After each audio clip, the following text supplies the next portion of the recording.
Everyone, আসসালামু আলাইকুম। সবাই কেমন আছেন? আলহামদুলিল্লাহ, আমি তো আপনাদের দোয়ায় ভালো আছি। এই তো আপনাদের সাথে আজকে হচ্ছে পাঙ্গাস মাছ ভুনা করব। এটা কোনো দেশি পাঙ্গাস মাছ।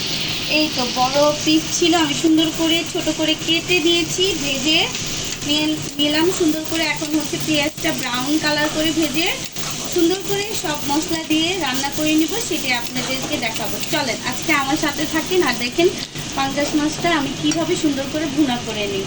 তো পেঁয়াজটা সুন্দর করে ব্রাউন কালার করে ভেজে নিলাম। এখন হচ্ছে আদা রসুনের পেস্ট দিয়ে দিব আর একটু ভেজে নিব যাতে কাঁচা গন্ধটা চলে যায়। এখানে নিয়ে নিলাম হলুদ, এটা মরিচ, আর এটা হচ্ছে মাংসের মশলা।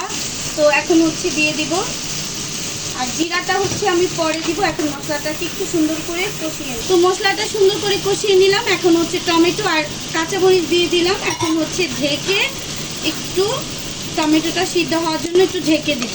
টমেটো দিয়ে সুন্দর করে মশলাটা কষিয়ে নিলাম। এখন হচ্ছে মাছ দিয়ে দেওয়ার পালা। তো মাছটা দিয়ে হচ্ছে এখন একটু ঢেকে রান্না করব। আর আমি হচ্ছে লবণ দিতে ভুলে গিয়েছিলাম, তো আমি হচ্ছে এখানে পরে লবণ অ্যাড করে নিয়েছি, কারণ আপনারা বলবেন আল্লাহ আপু তো তরকারিতে লবণই দেয়নি। আর এখানে হচ্ছে এখন পানি দিব না, আমি পরে হচ্ছে একটু পানি দিয়ে দিব। তরকারিটা হয়ে গেল।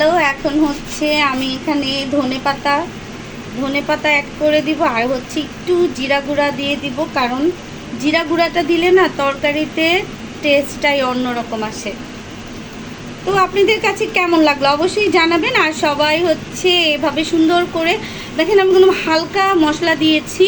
আর অবশ্যই মাংসের যে মশলাটা সেটা দেওয়ার চেষ্টা করবেন, সেটা আপনাদের ঘরে বানানো হোক বা দোকানের কিনাটা হোক। তবে সবচেয়ে বেশি ভালো হচ্ছে তিরেরটা, কারণ আমি মাঝে মধ্যে তিরেরটা ইউজ করি, এজন্য আর কি আপনাদেরকে বলে দিলাম যে তিরেরটা ভালো। এই তো এখন হচ্ছে আমি একটু জিরা ফাঁকি দিয়ে দিব, তারপরে হচ্ছে তরকারিটা সুন্দর করে নামিয়ে নেব। এই তো হচ্ছে এখন হচ্ছে আমি একটু এখানে জিরা ফাঁকি অ্যাড করে দিলাম। নামানোর আগে এভাবে ট্রাস্টমি জিরা ফাঁকিটা দিয়ে দিবেন, তরকারিটা খেতে দারুণ টেস্টি হয় আর দারুণ মজা হয়। তো আমি আর হচ্ছে পরিবেশন করে দেখাবো না। তো ভিডিওটা আজকের মতো এখানেই শেষ। সবাই ভালো থাকবেন। আল্লাহ হাফেজ, আসসালামু আলাইকুম।